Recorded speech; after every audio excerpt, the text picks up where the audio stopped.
Siapa berasa hidup dia sempit, siapa berasa sekarang ni gaji tak cukup, siapa yang hari ni berasa anak dia empat-empat tak dengar cakap dia, ambil mak ayah duduk dalam rumah.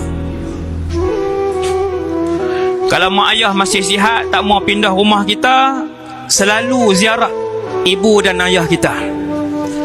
Buat baik dan ihsan dengan ibu dan ayah kita.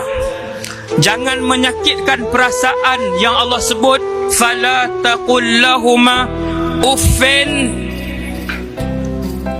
Perkataan uff jangan kamu sebut dengan ibu dan ayah kamu, terutamanya ketika mana mereka telah pun dewasa. Ini rahsia sunnah keluarga bahagia yang paling besar. Siapa ada mak ayah sakit, berebut dengan adik-beradik untuk ibu atau ayah yang sakit itu duduk di rumah dia. Kalau adik-beradik lain kata tak sempat nak jaga, tak sempat nak tengok mak yang dah pakai pampers, ayah yang dah nyanyok, bagi saya yang jaga. Ini pintu syurga dan kunci syurga yang paling berat yang ada di atas muka bumi Allah, ibu dan ayah kalian.